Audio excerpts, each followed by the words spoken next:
Bonsoir mesdames et messieurs, bienvenue dans cette grande édition d'information sur FM Télévision. On se rend d'abord à Chikapa dans la province du Kasaï où un pont s'est effondré ce mardi avec un véhicule Ben qui avait à son bord plusieurs personnes qui seraient toutes décédées. Il s'agit du pont Lauvois, jeté sur la rivière qui porte le même nom. On en parle avec Alexandre Kamania.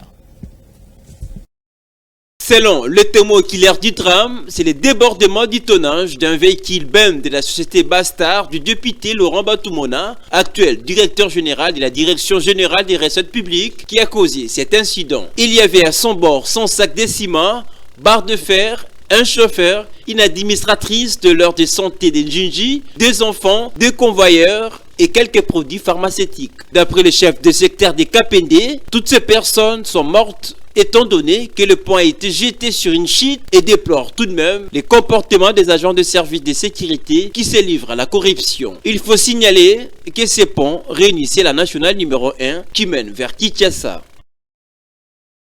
Autre chose, la RDC est classée 8e force militaire puissante en Afrique et 72e au niveau mondial. Cette annonce a été faite par le site américain Global Firepower qui a rendu public son classement 2023 sur 45 pays au monde.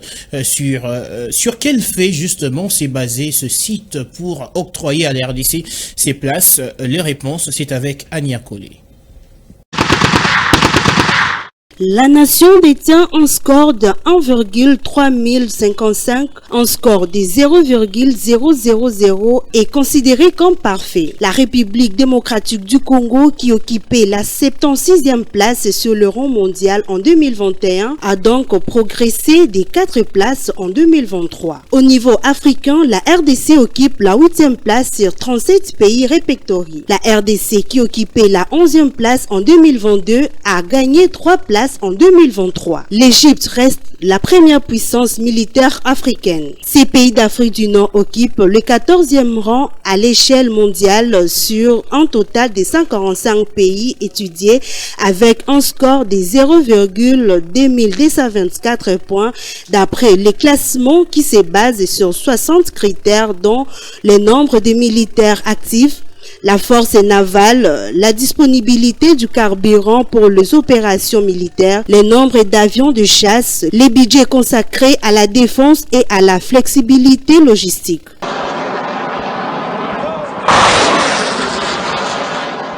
Par contre, la réalité sur terrain prouve que la RDC continue toujours à être agressée par le rebelle du M23 soutenu par le Rwanda. Cependant, la RDC ne cesse pas à demander de l'aide à la force militaire régionale pour neutraliser le rebelle du M23 soutenu par le Rwanda et à l'armée ougandaise pour combattre les ADF. Agression rwandaise en RDC, les USA multiplient les stratégies diplomatiques pour obtenir le respect des appels contre le soutien du Rwanda aux rebelles du M23. C'est le porte-parole du département d'État américain William Johan qui a fait cette annonce le lundi, nous dit Igor Sombo dans cet élément. William Johan soutient que les États-Unis demeurent préoccupés et attentifs quant à la situation sécuritaire sur le sol congolais et continuent de multiplier les attaques avec les institutions de la République démocratique du Congo et du Rwanda afin de pacifier la partie est du pays. Le pays de l'oncle Sam a 2 équipes dans chaque capitale pour surveiller la situation. Il y a également l'ONU qui vient de publier un rapport après les enquêtes. Pour le porte-parole du département d'État américain, c'est un bon débit. En outre, William Johan a à nouveau condamné le soutien qu'accorde l'armée rwandaise au mouvement terroriste du M23. Pour rappel, en décembre dernier, le président de la République, Félix Tshisekedi, rencontrait son homologue américain, Joe Biden, dans la capitale américaine afin de renforcer un plaidoyer en vue de l'obtention des sanctions contre le Rwanda et le M23, son bras séculier, qui occupe illégalement une partie de province du Nord Kivu. Guerre en Ukraine, conflit Rwanda-RDC, insécurité dans le Sahel et dans plusieurs autres régions du monde. La 3e guerre mondiale est actuellement en cours. C'est ce qu'a déclaré le pape François. Le souverain pontife était lundi face aux diplomates accrédités à l'État du Vatican. On l'écoute. La troisième guerre mondiale d'un monde globalisé est actuellement en cours.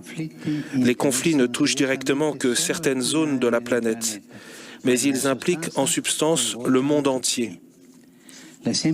L'exemple le plus proche et le plus récent est la guerre en Ukraine, avec son cortège de morts et de destruction, avec les attaques contre les infrastructures civiles qui font perdre la vie aux personnes non seulement à cause des bombes et des violences, mais aussi à cause de la faim et du froid.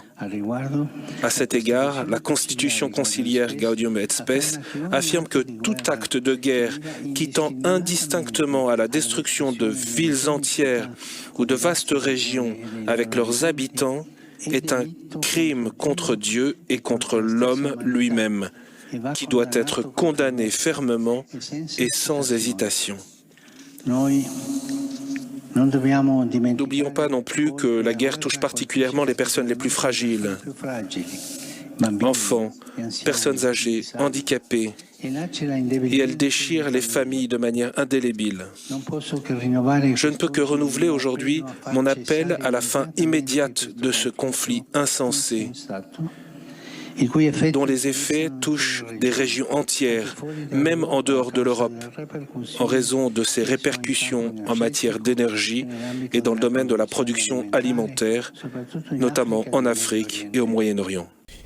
Et puis, plus de doute, le pape François arrive bel et bien en RDC le 31 janvier prochain, une visite qui démontre la sympathie de l'Église universelle envers le Congo-Kinshasa, a indiqué le nonce apostolique Monseigneur Etero Balestrero lundi soir au cours d'un briefing de presse aux côtés du ministre de la Communication et Médias. On l'écoute dans cet extrait choisi par Ruth Dinonzi. Il y aura 6 sites qui sont intéressés autour de 11 événements. Les sites seront commencer le palais de la Nation, où le pape se rendra à visiter le président de la République, et après on rencontre avec lui, il y aura une rencontre avec toujours le 31, avec les représentants des institutions du pays, les représentants de la société civile et du corps diplomatique. Le jour suivant, il y aura la messe, la grande messe en Ndolo, à laquelle je invite d'ores et déjà tout le monde à venir à participer pour écouter le pape. À 9h30 la matinée, à l'aéroport de Ndolo, qui sera transformé en une grande église, où tout le monde pourra participer à la messe du pape. Et il y aura millions de personnes qui sont attendues. Et finalement, plus tard, il y aura une brève rencontre avec un groupe de déplacés, de réfugiés, ici au Congo, suivi dans l'après-midi du 1er février par une rencontre avec les victimes de l'Est. Le pape, originairement, devait se rendre aussi à l'Est. À Goma, ce ne sera pas malheureusement le cas, parce qu'il n'y a pas les conditions pour se rendre là-bas. Et puis, il est vivement recherché depuis dimanche. Il s'agit d'un militaire du 3208e régiment qui a tué un jeune par balle à Komanda dans la province de l'Ituri.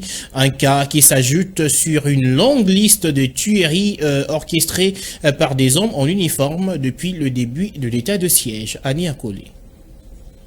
Selon les sources locales, le militaire est contrôlé, tiré dans tous les sens après avoir cambriolé une boutique. Nous regrettons la mort de ces jeunes garçons de 20 ans tués par un militaire censé protéger la population. J'interpelle les autorités militaires de bien contrôler leurs éléments de peur que ces actes puissent compromettre le mariage civilo-militaire, a déclaré Kakani Gustave, responsable de la société civile de la chefferie des Basiles à Komanda. Le colonel Jean-Paul Arama, commandant opérationnel sur l'axe commandant Luna, dit déplorer ces cas de meurtre et affirme que les militaires meurtriers est recherché. Des cas de meurtre attribués aux membres des forces de sécurité sont légion en Ituri, tout comme au Nord Kivu de Provence sous état de siège. L'année dernière, 3 personnes ont été tuées, dont un journaliste, dans de pareilles conditions par des militaires au sud du territoire d'Irumu. Des ONG de défense des droits de l'homme, à l'instar de la Voix sans voix, dénoncent de plusieurs mois des violations graves et des atteintes aux libertés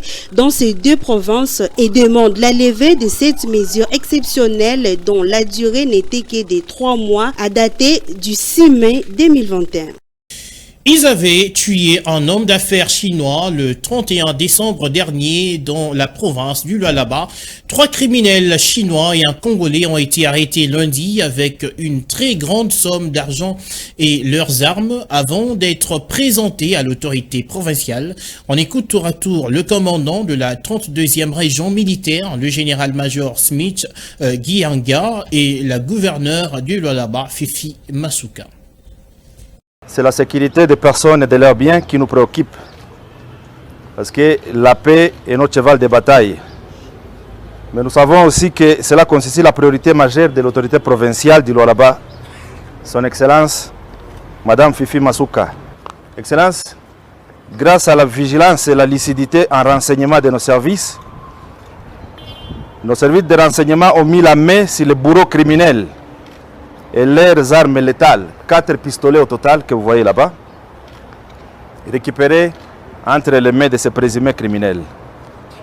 Les investigations se poursuivent pour remonter la filière et de démanteler les réseaux. Je ne pensais pas aujourd'hui pouvoir me mettre pour parler de la mort. Hélas, Dieu l'a permis, mais Dieu vous a donné la force de pouvoir aller les dénicher là où ils étaient partis. Au Lualaba, nous vous donnons tout. Nous vous donnons le travail. Vous venez travailler, vous êtes dans nos mines, vous êtes dans nos infrastructures, vous êtes dans tout ce que nous pouvons avoir comme affaire dans cette province. Mais voilà ce que vous avez montré. Vous avez tué un de vôtres. Au nom de la population de Lualaba, général, avec toute votre équipe, nous vous disons sincèrement merci du fond du cœur, car nous savons que vous êtes dehors en train de patrouiller pour que nous puissions dormir. L'enrôlement de la population démarre le 16 février au Nord Kivu. L'équipe de la CENI, conduite par son 2e vice-président, a tenu une réunion lundi avec le gouvernement militaire qui a rassuré de la sécurisation du processus. Cependant, l'enrôlement des électeurs qui se trouvent dans les zones sous occupation des rebelles du M23 soutenus par le Rwanda dépend de l'évolution de la situation. On fait le point avec le lieutenant-colonel Guillaume Djike, porte-parole du gouverneur militaire. Le 2e vice-président de la CENI a commencé par dévoiler le secret de sa feuille de route devant le comité provincial de sécurité. En effet, sa délégation est à Goma pour plusieurs activités relatives au lancement de la sensibilisation des électeurs à s'enrôler en préparation des échéances électorales à venir, y compris une séance de concertation avec les forces vives de la ville de Goma afin de leur faire part, entre autres, des innovations apportées au processus électoral et les règles des jeux y afférents. Le gouvernement militaire a commencé par rassurer la délégation sur l'appui du comité provincial de sécurité avant de peindre la situation sécuritaire qui prévaut actuellement dans la province, notamment à Rutshuru et dans une partie du territoire de Nyiragongo, avec toutes les conséquences que cela pourrait avoir sur le bon déroulement du processus d'enrôlement des électeurs dans sa province. Cependant, confiant des efforts que fournissent les forces de défense et de sécurité pour rétablir la paix, ces derniers a tenu à faire savoir à la délégation de la CENI que l'enrôlement des électeurs se déroulera bien dans la plupart des grandes agglomérations. Toutefois, pour ce qui concerne les zones sous occupation de M23/RDF, tout dépendra de l'évolution de la situation sur terrain, a-t-il ajouté. La menace de la grève pèse encore dans le ciel de l'enseignement supérieur et universitaire. Le réseau des associations des professeurs des universités et instituts supérieurs du Congo évoque le non-respect des accords de Bibois qui portent notamment sur l'amélioration de leurs conditions socio-professionnelles. Ils étaient en assemblée générale la toute première de l'année pour évaluer l'exécution de ces accords. Annie Ankode. À l'issue de cette réunion, les Rapuiko a déploré le non-respect du mot d'ordre du chef de l'État au gouvernement de la République démocratique du Congo lors du 66e Conseil des ministres tenu vendredi 26 août 2022, demandant l'exécution avec promptitude des engagements pris à Bibois. Face à cette situation, les professeurs membres du Rapuiko ont alerté le gouvernement sur les incidences négatives pouvant découler de la non-exécution des accords de Bibois, notamment la possibilité d'une grève dans tous les établissements publics de l'issue. Il faut également souligner que cette assemblée, les professeurs ont également évalué sur les différents points, entre autres, le paiement des arriérés des rémunérations accumulées depuis janvier 2017, l'acquisition de véhicules par le professeur de la RDC, la récupération effective du pouvoir d'achat tel que prévu à l'exercice budgétaire 2023 est entendu en ce mois de janvier. Dans ces compromis, il s'agissait de l'élaboration d'une grille barémique actualisée, de la récupération du pouvoir d'achat, de la réduction des écarts des salaires, de l'octroi des primes en cours, des véhicules aux professeurs ont gagné depuis des années et du paiement d'une prime annuelle des recherches équivalent à $320 pour le professeur ordinaire. Par ailleurs, les éclos ont été conclus entre les deux parties pour mettre fin à la grève du personnel de l'ESI enclenchée depuis le 5 janvier 2022. Et puis parlons de la gratuité de l'enseignement. Le gouvernement congolais a mis sur pied un cadre de concertation permanent sur la gestion des écoles dans le but de la pérennisation et la consolidation de la gratuité de l'enseignement. On en parle avec Divine Siala. Le ministre de tutelle, Tony Mwaba, a présidé la première réunion de ce cadre de concertation avec le représentant légaux des confessions religieuses signataires de la nouvelle convention scolaire. Cette commission a été mise en place dans le cadre de concertation permanente entre les ministères et les confessions religieuses qui ont reçu un mandat en vertu duquel la gestion et l'administration leur ont été confiés. Les objectifs de cette commission figurent sur la réussite de la gratuité de l'enseignement de base et la lutte contre les antivaleurs dans le milieu scolaire et la question de la viabilité des infrastructures scolaires.